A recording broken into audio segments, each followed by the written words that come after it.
So yes, I am about to have a shower, just in case anyone's wondering. But I'm decent. Okay, I want to talk about a report I've come across that I think really highlights very important issue of freedom of expression, particularly in the context of public life. I have very mixed views on this. I can't quite decide about it, but I'm going to just outline the issue. I'm not going to read out the entire report because it's a bit long and I've got space issues on my computer at the moment. I'll just leave it out there as something to debate and discuss. So, a local town mayor, Peter Lucy, who's a Conservative, has resigned from his role as the mayor of Wokingham, which is a town in Berkshire, over apparently liking and following what the Daily Mail describes as Islamophobic and far right social media posts. Um, I have to say, these terms in themselves are automatically contentious because who gets to define what is Islamophobic? That term is actually contentious because there is anti Muslim bigotry, i.e., hatred and prejudice against all Muslims. But I have an issue with the concept of Islamophobia, as I've made clear before, because I think too often it's used to stifle legitimate concerns about Islam. And there are aspects of Islam which I feel are incompatible with secular democracy. But anyway, to cut to the chase, he's resigned. Apparently, what had happened was a member of the public complained to a Labour councillor who then brought it up at the council. Um, Now, in most towns in the UK and England and Wales, it's a ceremonial position. So this is not like a very big, prominent political position, but it is still a public office. And the mayor says that he barely uses Twitter and that he resigned of his own accord. That's the impression that I've got. Um, but this is what the report says. I'm not reading out the whole thing, but it says Peter Lucy resigned with immediate effect as mayor of Woking and Berkshire and from the Conservative Party, saying he accepted his behaviour was not appropriate and apologising to residents. The former mayor's social media accounts reportedly showed links to websites including the Gatestone Institute, a right-wing anti-Muslim think tank, and We Are at Home, a page that says it is for people who are sick of increasing political correctness. Well, millions of people don't like political correctness.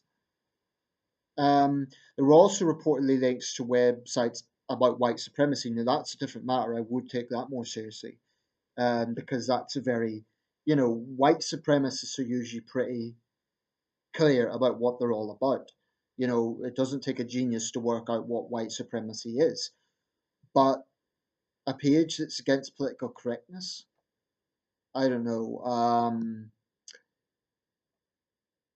Apparently, he had also liked posts by Tommy Robinson. Tommy Robinson's no longer associated with the EDL, but I think it's fair to say he remains a controversial figure.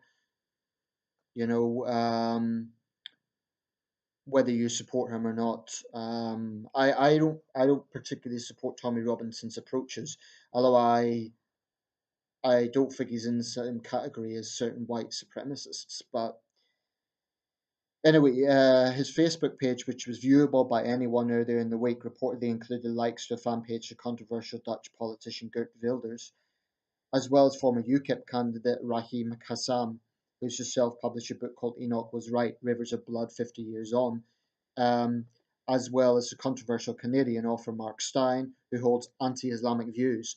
Well, who holds anti-Islamic views? I'm not that familiar with Mark Steyn, I have to be honest. For me, this comes down to a fundamental issue. I mean, the mayor's resigned. There's no pressing issue here. He has resigned. But I do think it comes down to a question of the extent of freedom of expression in public life. Now, obviously, this guy has himself felt like his position was untenable. And maybe it was. If Wokingham has a sizable Muslim population, it is obviously problematic if there is a perception that he is supporting views that are against them as Muslims. That's understandable from their point of view. But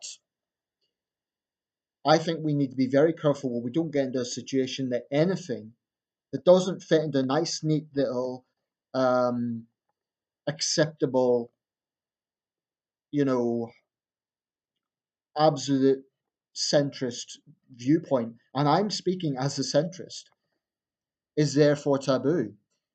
I believe in a democracy. Public figures need to be able to freely discuss issues. And if he is liking these things, he obviously has some sympathy with them. So that indicates to me that he doesn't feel that because he's resigned in disgrace, as the Daily Mail puts it, he's been shamed by this and he either personally feels guilty or he's made a mistake or whatever.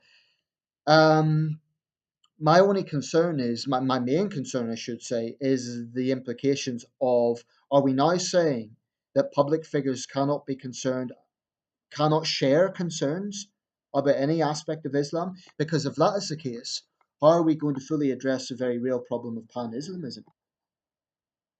Like I say, I believe there's a huge difference between expressing intolerance and prejudice towards Muslim people as individuals, as a demographic, versus legitimate concerns about, for example, radical Islamic extremism.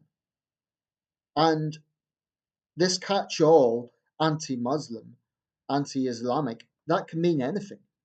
It can mean that someone really is a bigot and they're just against Muslims in general. And you might get extremists like the guy that attacked the Finsbury Park Mosque. But you might also get people who really are just legitimately concerned about some very real problems that we're facing. And it isn't just in the form of terrorist attacks. So this case hasn't got a huge amount of attention. I think I came across it in the Metro, and then I got the link on. I wouldn't usually post the Daily Mail. I'll put a link in this video because I can't stand the Daily Mail, but the other newspapers you have to pay to subscribe and so on. So this is easier. I really don't know. Maybe it is the right choice. Maybe his position is untenable. If there is a large Muslim population there, clearly it's problematic if they feel he is sympathetic to ideologies that are actually against all Muslims. And I do think that some of these groups do cross a dangerous line into not just being concerned about Islamic extremism, but expressing some pretty nasty blood and soil and, yes, racist views. So that would certainly be problematic. But let me know your thoughts. If you live in Wokingham, what do you think? Is he well known to the people there? What's the situation in Wokingham? Let me know. And yeah, I'm not going to censor, but keep it civil. Thanks for watching.